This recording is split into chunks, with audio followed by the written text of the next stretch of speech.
It's Jay back in for another one. And tonight I have with me Captain Keith. and we have Malaya. what's up, you two? Hey, living the dream. That's right. That's right. As you all heard, we have a guest with us tonight. Malaya, how you been? I've been pretty good. You know, homework, school, stuff like that. Yeah. Been watching any good movies? Yeah, there's a few. That was kind of like interesting. Yeah, I know you're a fan of Jason Statham, so we got a chance to check out this one. I shouldn't have been surprised, because I know you like the Meg movies and stuff like that. So I know you like shark movies and stuff, but you also like Jason from Fast and Furious. Yeah. And so, Keith, what you been up to, man? Watching a lot of streaming, actually. Streaming shows. I haven't been to the theater enough lately. I've been kind of behind. But for me, there wasn't a whole lot of stuff I wanted to see anyway. Yeah. Recently. I mean, it's been very slow. Yeah. So it's just like the summertime, they flooded us with too much at the same time. And then came Christmas time, there wasn't enough to watch. I'm like, what are y'all doing? Yeah. It's getting really backed up again soon, so it's gonna be interesting. It's gonna be a little off for a few years until everybody gets kind of back acclimated. But well, they need to just have some common sense and pace themselves. I mean, it's just like you don't put out a movie that you want to be a blockbuster 1 week, and then the same company puts out another movie the next week, and then you get mad when it cuts off the profits from the movie you just put out. But you don't always get a choice of when you get a chance to put stuff out. That stuff is planned years in advance, so it don't matter, man. These people know how to change stuff when they want to. Yeah, to your detriment sometimes. Yeah, because sometimes movies get put up against something else and they get washed out. So it really depends. Yeah, I mean, and then sometimes you might have to actually make that choice. Should it go to the theater, or would I be better off just putting it on streaming? Yeah, but it's gonna be on most things gonna be on streaming eventually anyway. So that whole thing. Well, and some of them get fast tracked to streaming if they ain't making enough at the box office now. Yeah, and then you watch them go to #1 in streaming when they pop up. But streaming is not hard to beat, though. Netflix originals is streaming #1, especially like when it comes to like kids movies and stuff like that, because the parents will put it on for them. So you got like an animated movie, and that goes #1 just because all the parents gonna make their kids watch it. So yeah, everybody wants that box office money, so they want that at least that Hollywood run. But a lot of times, and they play chicken with each other, because sometimes it'd be like one studio have a movie on a certain date and the other studio move their movie because they don't want it to get washed out. So it's a lot of politics for even the dates and stuff that things come out. And a lot of times if you see movies switching around, it's because it's within the same studio and they will replace one of their other movies for another movie. And I get that. Just be strategic about it. Yeah. Now, on the way home, I'm listening to the radio, and they said that the new Mean Girls movie is the #1 movie in America. Like I said, it ain't hard to beat. But then who's gonna go to the movies? Teenagers, right? Right, but my point is and adults too. Yeah, but my point is when you do that, which is good promotion, that's good marketing, it gets more people to want to go see it. But you gotta do that for the other movies too when they're #1, unless they don't become #1 that weekend. So I'm not gonna go see it. I saw the original, which was good. But when they say #1 movie in America, that's to get people like, oh, I gotta go see it. It was #1. That's when you're still marketing, you're still paying for that promotion. Too often now, these movie companies just throw it out there and then they stop the promotion. They might do a promotion, for a week or two in advance, but then once it comes out, then they stop.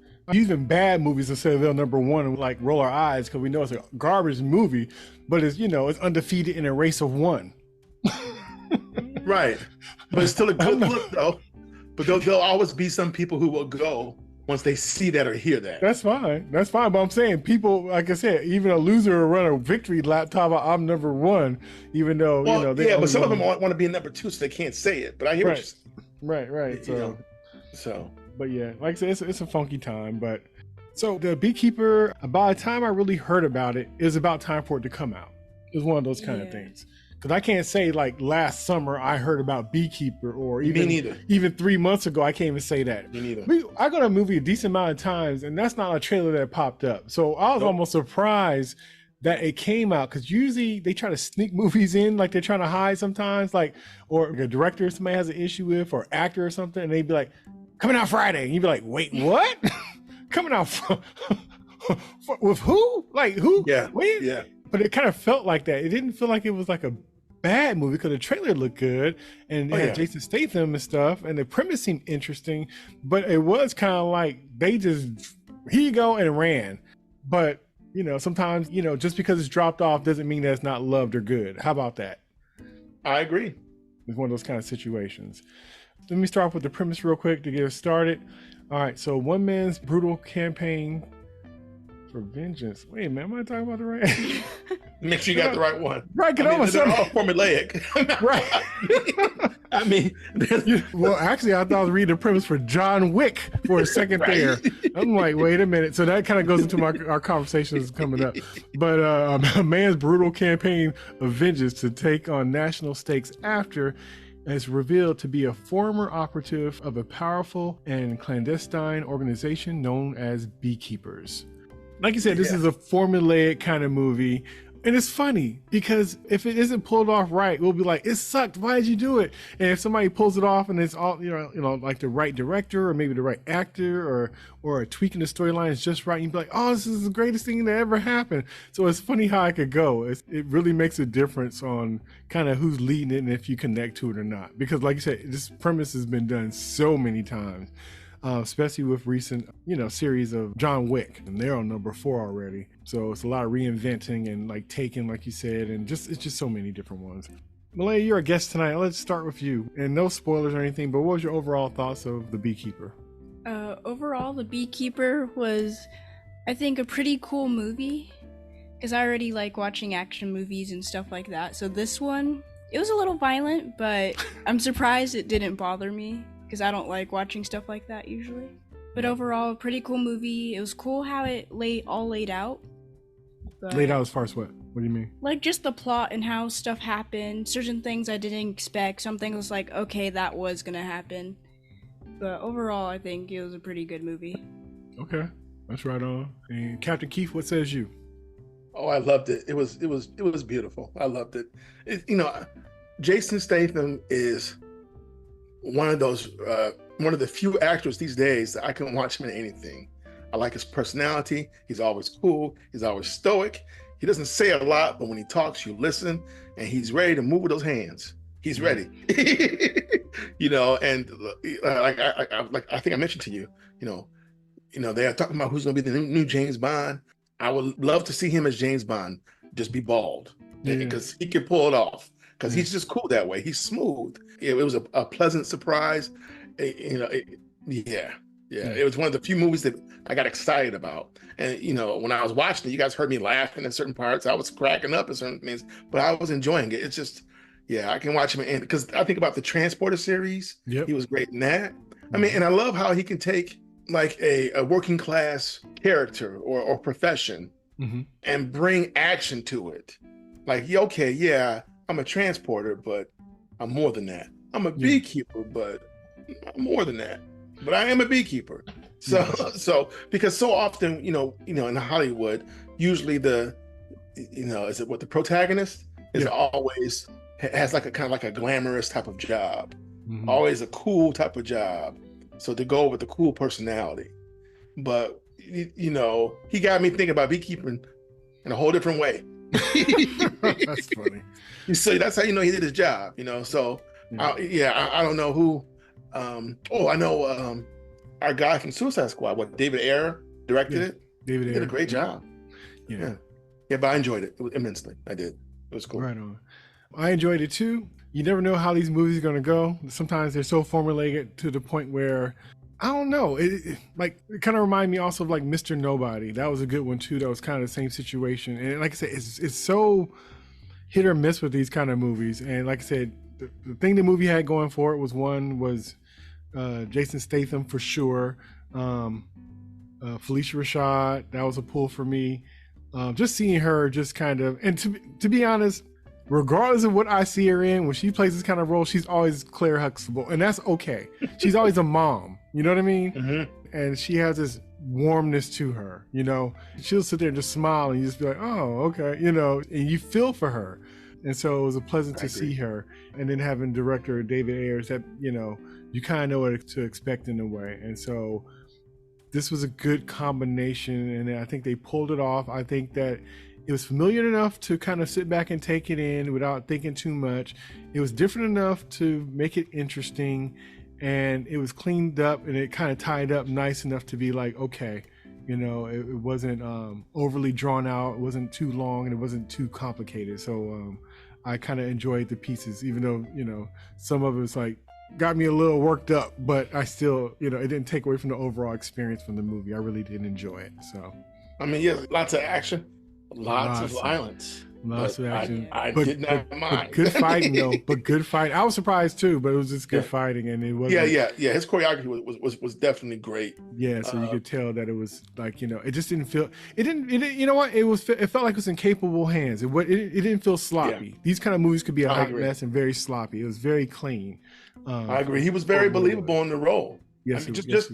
Just from his early interaction with Phylicia Rashad's character. Yes, yeah. So very, very believable. Just it was cool. I mean, it just once he went on his path, we were all glued to our seats. Like, well, what's going to happen next? Yeah, but I really did enjoy it. Oh yeah, me too. So let's get on to our spoiler section of this.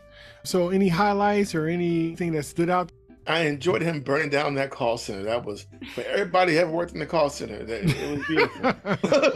I worked in the call center more than once. That's funny. It was almost like, you know, if Office Space could have been a part 2, you know, but yeah, it was beautiful. He didn't get that stapler. He told what he's gonna do if he didn't get that stapler. Exactly, Milton. I mean, I enjoyed that scene, and once again, he's so straightforward and honest. He's just like, you're gonna want to leave, and, you know. And he told them, he made them, no, I want you to promise you're not gonna do this. And they laughed at him. What I didn't know coming into the film, I mean, we're aware of all the, you know, those scam virus emails. Yes. I did not know that there were call centers of people doing this for a living. I like the introduction of that. I never really seen it broken down like that. Yeah. And it's almost kind of like, it showed you why somebody would probably be working in there doing it. You know what I mean? It was like behind the scenes. It was interesting. And how, you know, it almost kind of reminded me of like Wall Street, you know, where you saw all of these financial people behind the scenes, all these sharks and stuff, and you didn't really see their part of it. But to them, it's a game. You know, it's all lit up flashy, and you can win this big money, and this is how you do it, fellas. And you got this slick manager guy, but then he's kind of personable. It's like you almost dig the art of it, even though it's messy as hell. But to get the other side of it, because normally in stuff like this, you would just hear what was going on, saw what happened, and you would never hear anything else about what's going on behind the scenes. This gave you both sides. It gave you the quote unquote barn, and it gave you the match. It gave you both sides of it. So you saw what the other side was doing and how they responded, what was going on with them and how they felt about things. And it gave you the side of the person who's going to, you know, get retribution. So I thought it was pretty dope to feed both narratives at the same time. Usually you don't see that. Either you choose a side, either it's the bad guy or it's the good guy. So I thought that was a pleasant surprise. Yeah, me too. And when everything was going down with Phylicia Rashad's character, I think we were all like, don't do it. Yeah. And it just broke my heart. And then what happened after all that, I was like, oh. Yeah. But I understood why they went that direction with their character. Yeah. To make his righteous journey even more righteous, and it was. Yeah. It's just, and he never lost his cool. No, he never lost his cool. No, I mean, it was like he's one of those people you want to watch out for, because they get, you know, the more mad they get, the more quiet they are. Yep. I know how that goes. I can relate. Exactly. So I've been there too. So I'm like, oh yeah, I ain't gonna mess with you. Yeah, he's about to blow. And but I did enjoy when he got the ring. I mean the guy who spoke to her, when he wrapped him up and then he had him fall off the bridge. That was beautiful. I enjoyed that. I enjoyed him getting his comeuppance. He literally went straight down the line, just kind of taking out the situation. And it was funny because they kind of played him almost like Batman or a horror villain that just kind of pops up and gives people. Like, he ain't trying to have no conversation. You don't have to beg or plead. He asking you a straightforward question. Give me the answer. You're going to die regardless. Just be prepared. And so he just steadily went down the money trail. And it was interesting to see. What about you, Malay? What'd you think? I don't know. His character and how it went on throughout the movie, I think was pretty cool. Because in the beginning, it was like, oh, he helped this older lady with like her yard and like with the bees and stuff or wasps, and I was kind of like, oh, okay, he's like a beekeeper. And then they got to a part where she was asking, oh, what are you gonna do with them? He's like, oh, that's between me and them. I was kind of like, oh, that's interesting. I thought he was gonna keep them or something like that, but he broke, I think it was a light, and he electrocuted them like popcorn, and I was like, oh, okay. Yeah. I wasn't expecting that. Yeah, I was kind of surprised too.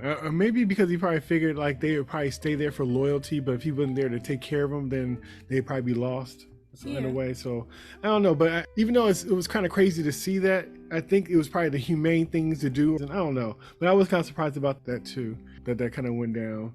The movie was very David Ayer in the fact that you have all these grounded characters. The groundedness of, say, the mom, you know, played by Phylicia Rashad. And then you have the groundedness of just the whole setup, you know. This is a pretty grounded story. And then it gets very wild with the characters and stuff, and it's very bright and vibrant, like the work he did in Suicide Squad and stuff like that. So he has that touch and style of directing. Just like with Fury, it was grounded, but then there's also this kind of heightened thing about it too. So he has a great way of doing action and people and stuff like that. And it was just crazy, the cast. You wouldn't think this cast would have people like Jeremy Irons in there and Josh Hutcherson. It was just filled with a lot of folks, and the characters really stood out, and it was time with characters for the most part too. Like I said, even the bad guys, we got a chance to kind of know.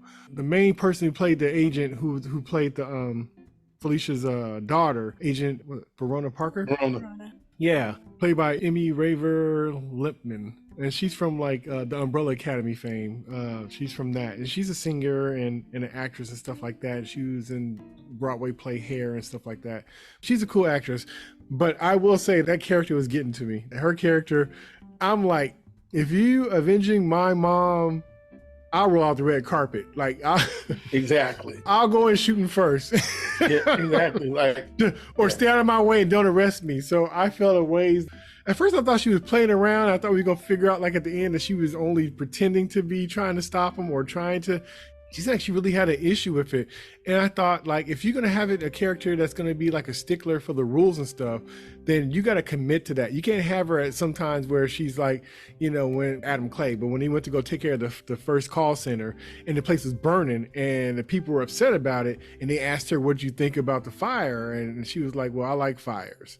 You know, Yeah. So that made me feel like, you know, because she called those people are scum. They destroy people's lives and stuff like that. Because, you know, so I thought that was interesting that she felt that way, and not that means she got to, you know, say that it's okay for him to do what he did. I guess normally in movies, that's what that character would have did. But in this movie, it circumvented what normally happens. So maybe I'm just kind of thrown off because maybe one, I want it to happen, and two, a lot of times that is what happens. You have the cop that opens the door and let the people in. You got the detective that, you know, has a blind eye to what's going on and let it happen, stuff like that. So when she kind of had an issue with it, it kind of threw me off. So maybe it's my personal feelings because I wanted her to go along with the program since Jason was cleaning house, and it was to, you know, kind of make things right, you know, because of her mom and his relationship with her mom. Well, I think that it was a quick fix. I think she thought he was going to be done, so she was happy. And then when she realized that he wasn't done, then it became something different. And she wasn't. No one was prepared for that. Not the FBI. Nobody saw that coming. Yeah. That he was just getting started. She thought, okay, he burned it down. We're good. And so I get her reaction that way. But she's got all that FBI training. And now, okay, well, hold on. What's going on? Now you're doing too much. I mean, we should be done. No, he's just starting. He's just tip of the iceberg. And it was nice to see somebody do in fantasy what we want them to do in real life. Yeah. Towards the end, when he was beating up one of the guy in the club, he's like, "Oh, you can't touch them; they're untouchable." And he showed the picture. Oh, like, no, he's at the call center. Call center at a different city. Yeah, different city. And he's like, you know, you can't touch them; they're untouchable. And my man said with a straight face, "No one's untouchable." Yeah. And when he said that, I'm like, he's right. They want us to think they are, but he's right because everybody gonna die. Yeah. Okay, so what did y'all think of this? Okay, so you find out there's this young knucklehead that has a lot of money. He's a jerk. He's making all this money. He's bragging about it. He's hurting people, but he don't care, and all this other kind of stuff. So before we got the through line of the story and how things were tied together, when they showed his mom being called because something came up, his handler, played by Jeremy Irons, was, trying to work things out. And so when they presented the mom, as soon as I saw that, I figured it out. When did you guys figure it out, or what did you guys think when you start kind of going down the line further and stuff? And like I said, the mom was kind of brought up. What did you guys think? I thought she might be a senator. I didn't think she was going to be You did too? the president. Okay.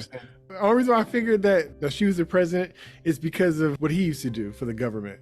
And I was thinking like, okay, because he was so high up, I'm thinking like, why would he take a petty job like that? You know what I mean? Like, not a petty job, but from his position, it seemed like he wouldn't be, he seemed like he was playing in a bigger pool. I'll say that.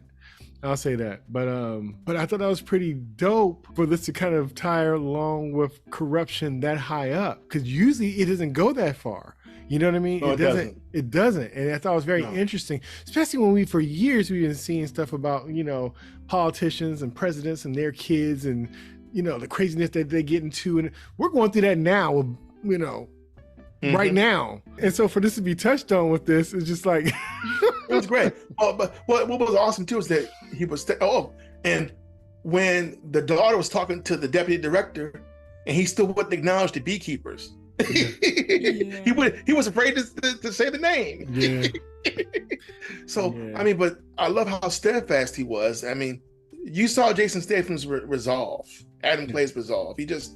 Nothing was going to stop him. His conviction. It was interesting because it wasn't that he was pounding his chest or yelling or screaming, but you saw how focused and determined he was. Yeah. I mean, and it's similar to John Wick, because Keanu Reeves' character is the same way. He's just like, I'm gonna do. I gotta kill them all. Yeah. That's what I'm going to do. Yeah. Because it's like you have to put this in your mind in order for this to get done. You have to be like, this. I'm already there. I've already done this. Yeah. Which is making you keep going in that motion. Nothing was going to stop him. Yeah. And even though he was starting to figure out and go along the line, it wasn't a part where it was like, you know what, this is gonna get me killed. You know what I mean? Because how close you think you're gonna get to that situation? Honestly, but being Batman that he is, he got there. You know what? It's a lot of fantasy with all this kind of stuff or whatever. But I will say it was enough to be like, yeah, that'll probably work. Like it was slick. Yeah. It was slick. It felt Malaya, do you think it felt believable to me? How did it feel to you? Did you feel like this could really happen? In the movie, yes, but in real life, there's no way you'd make it that far. But in the movie, it was at least but when you watched the movie, you didn't feel like it was being stretched. I mean, you were along for that ride, right? Yeah. I mean, and I felt like that person, the way he was moving, with his stealthiness, that could happen. Yeah. But I mean, but once again, there's not too many people who could do that, and we found out he was an exceptional person, right? And once again, like John Wick, you never know who you're talking to. Yes. You never know who you're dealing with. That's a life lesson. Yeah. It pays to be nice. Yeah. Because you never know who you're walking by, or who you're arguing with, or who you stealing from, or who you hurting.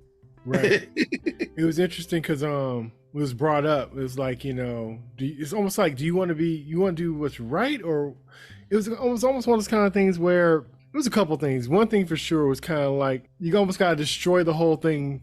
You can start all over. Like, it can't be fixed. Do you want to follow the law, or do you want to follow justice? That's it. That's what it was. And when he said that, I was like, damn. That was dope. That was like, Yeah, he schooled the whole room. The whole room it was all like, Right. And they was afraid to answer the way they felt. Mm-hmm. There's a right answer and there's a right answer. And it was kind of like, ugh. And either one would lead him to continue what he's doing. But, it's just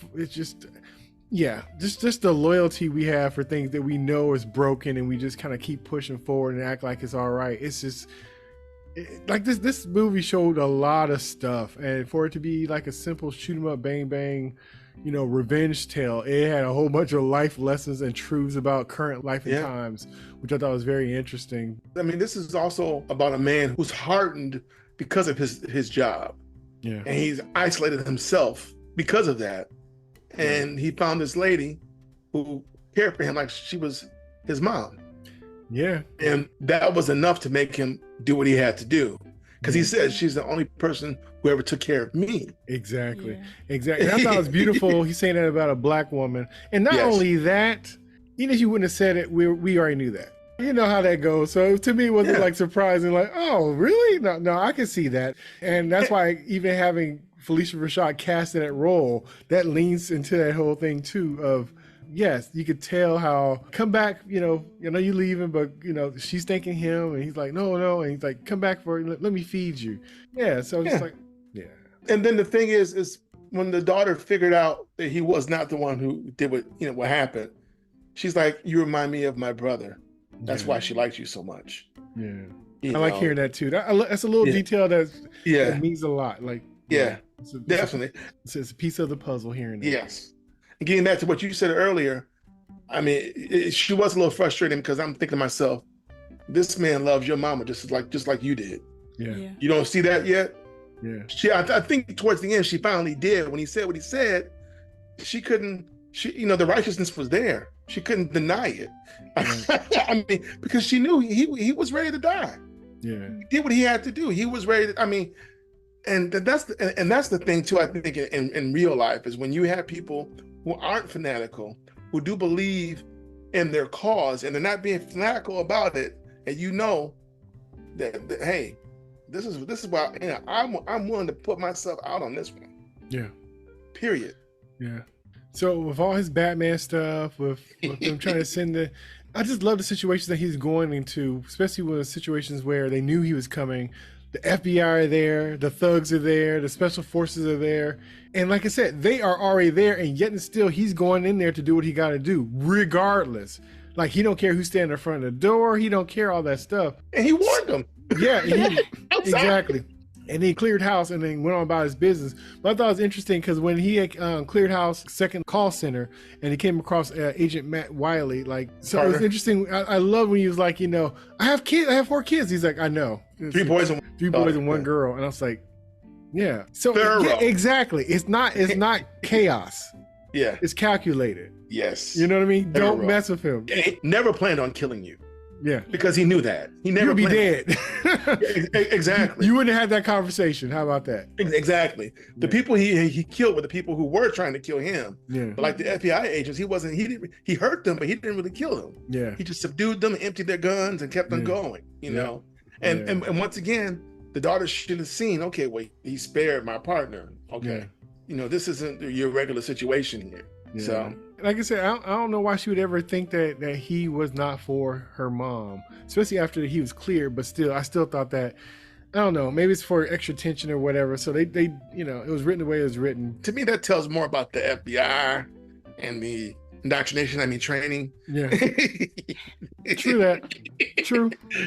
Of their officers, because when I see somebody, when you work for certain government agencies and you are from the tribe, I look at you a little sideways, like, what are you doing? Like they look at everybody else that way. Exactly. We're looking back. Yeah, we're looking right back at you like, same you thing. Black and you working for the CIA or the FBI? Okay. Yeah. So like you said, there's layers to that movie. Yeah. So there's a lot. Anything else stood out to you, Malaya? Something that stood out to me was the fact that when Adam Clay, or the main character, he would pop up in certain places and he would just talk to the military or the army, the FBI, whoever, and they didn't realize that that's who they're trying to stop. And I was like, he's standing right there. Like, did you not know who you're supposed to be looking for? It's called hiding in plain sight. It's like nobody be crazy enough to do that, so you just automatically deflect that could be that person, because why would they do that? Yeah. And it worked, which was cool. Yeah. Yeah, he was hiding in plain sight. So do the two of you think this is a new franchise? Because I felt like the way it ended, I could see 2 more movies at least with this. And because we had 3 transporters. I think the first 2 I remember. I don't think I remember the third one. But, I felt like he left this open to be a new franchise. What did you think? I could see it. I'm not sure what the next movies would be about, but I can definitely see something else happening, or him continuing to stop different stuff, or corruption in the government, stuff like that. I think he did a lot in this one already, especially when they went that high up with everything. So it's like, if they could figure out a way of somewhere else to go with it. Overseas, bro. There's nothing else for him to do in America. Yeah, because he went to the top. He showed that trail of corruption already, like thorough. He went to the top. He can't come back to America. Right. So as long as they can figure out a story that could do something with it, because like I said, it has its own little take. Like I said, it's like Mr. Nobody. It's like, John Wick. It's like, Equalizer too. Equalizer, all those kind of movies. So I think that it's same enough and different enough to warrant another adventure or two.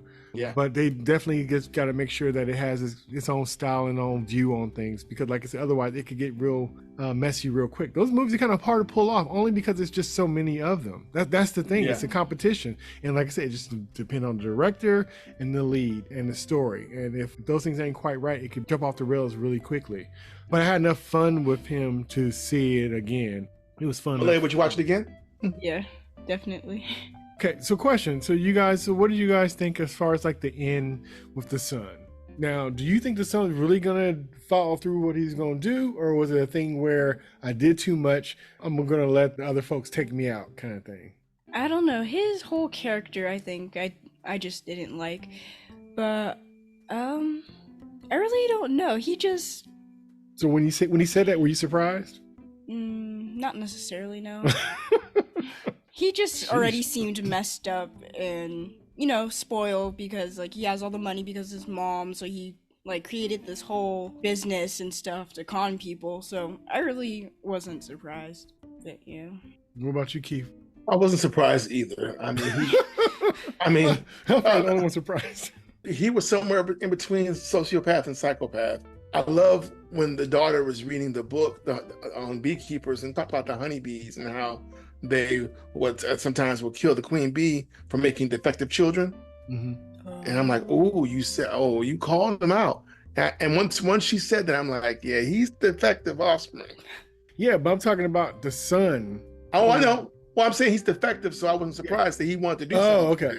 Yeah, so he was a nut job. I mean, but at the same time, I feel like the director and the writer manipulated us in a nice way. So when he met his fate, we weren't upset about it. Yeah. I smiled. You know what I'm saying? Because I was surprised that he did it. I almost, being the hot mess that he is, I almost thought it was out of character to do that to his mom. Cause I was like, wait a minute, you're gonna. So then I had to tell myself, possibly he did it because he wanted the folks to take him out, because he's not going to jail. He definitely ain't gonna try to go to jail, and money can't buy him out of this situation. It's too far gone. So I thought maybe he did that just to get them to take him out. One thing I thought was very interesting, and I thought was played differently in this movie, which I appreciate. Another thing was the fact that he was a hot mess and his mom knew it. It wasn't this surprise thing what? Okay. Was she surprised about certain levels of how things were tied together as far as what he was doing behind the scenes? Yes, which is fair. But was she surprised he was smoking dope off his dad's desk in the White House or whatever, or him being shady in the first place? No, she just knew that he would not tell her stuff and probably was lying, but she knew she had kind of a monster. And so I like the fact that she wasn't not my son. I thought that was pretty cool. And I was also wondering how it was going to end up going, because, Jason Statham going to take out the queen that produces defective offspring. He was ready. And I was kind of thinking man, because we're hearing behind the scenes and we're seeing that she's saying, I'm going to confess to him. She's like, well, he don't care, so I'm going to confess to the people. I was surprised about that. Yeah, me too. And I was like, that's a good twist. Cool. So she's going to confess. And I'm thinking story-wise, if she's saying that she's trying to redeem herself, he can't take her out. So I'm just thinking so what's going to happen? No. So like I said, it doesn't have to be a brand new story, but if you add something in there that's not normally in something, it makes it a whole new movie. Even though it's an old movie, it's a whole new movie. Just from logical choices can make something so simple, very just So some of the stuff made me mad, like the way the daughter acted, but that's pretty much how probably somebody would really act in that situation. We don't just go vigilante like we want to. It's not a comic book or whatever, but they played it. And that goes back to David Ayers again with his stuff being kind of grounded. Even though he does some wacky stuff too, it's almost like a street logic to stuff, which I thought was kind of interesting. And then those big old characters was all crazy too, like the chick that they sent after him from Beekeeper. Beekeeper, she's equivalent to Harley Quinn, So she's in bright outfits with the shades at nighttime and the giant machine gun and the machine gun strapped on top of truck and all this other kind of stuff. And then you got the guys that the government hired, and he got one metal foot, and he got all these tattooed up, and he's got this crazy beard, Remind me of mustache. Captain Boomerang. Yeah, exactly. So he got all these bright, crazy characters and stuff, but he puts them in the same world. And then you got the lighting that's kind of crazy, and it's just all this stuff going on. So it had a lot of David Ayer isms up in there. And I thought they were used in a cool way. I'll say that. David Ayer put Suicide Squad on top of John Wick. And this is his child of that. And like I said, it was interesting to see. So the mother had one great scene when she walked in the room and saw what his son was doing, doing the blow. Yeah. And she smoked a cigarette. She sat on the desk and she held his face. And she said, "You're so handsome." And she's like, "Well, what do you mean?" And she goes, "God doesn't give us both hands." She was saying, "You're good looking, but you're stupid. Yeah. You're an idiot." Nobody sneaked this like a mother. Right? When she said that, I was like, "Whoa, man." Everybody's cracking up. She said, "God doesn't give us both hands." I was like, "You beautiful idiot." Yeah. And it flew over his head. He didn't even Of course, because he only got one serving. Exactly. Yeah. So that's a good callback. That was a good one. Yeah. So she knew he wasn't no good, and it was nice to know that she didn't know that he did all that for her campaign. Yeah. Because I thought she was in league with him at first. Like, yeah. So it was nice to know that she wasn't corrupt. She really is trying to make a difference. And also another thing I thought was kind of interesting, that normally a trophy and it's usually something else to it. Like, so when Agent Emmy was trying to get like help from her boss, and she called in, the higher ups and say, "Hey, we got this guy coming to get all these people. Can we get backup? Can we get this? Can we get more people on the team and working on this?" He's like, "Sure." I was like, "Wait, what?" That was too easy. So when it would happen, because even you said like that's too easy. Yeah. So no, they were scared. Even with that being too easy, you would have thought that, okay, that means that guy is really her boss probably corrupt too and working with the dude. I thought it was gonna be some kind of crazy twist where he was in on it all the time trying to work it from behind the scenes. But when he sat with Madam President and the son, and it's just like, well, he's telling me all this stuff is happening. Is this true? And so I was like, wait a minute. One, she don't know. And two, he's not being shady. Like, that dude is really there discussing this with her, and he's not in on it either. And so, like I said, all these things that normally we just, that's like, oh, the guy who you think is on the team is really not the team. And the person who's kind of helping the person get along, with the situation, the boss is corrupted too, and they got him first, and none of that. So all the stuff you would think that would be the things that would normally go on in this kind of movie was subverted. And I was like, cheers to that, because that's not normally how these movies go. You're right. I mean, the Beekeeper, he had them shook. I mean, when we as an audience found out that this was a special program that's off the books, and that people, like I said, because the first time she mentioned it to her boss, he had to and then the second time she mentioned it, and she made it sound like, "Oh, well, I won't use that name." Yeah. So it was like he was even afraid to say the name. Right. So I'm like, okay, this is the real deal. They're shook because they're not used to this happening. One person doing all this to people they've hired and trained. Yeah, he was retired, so and doing exactly, and even doing much. Jeremy Irons was like, "What have you done?" Yeah.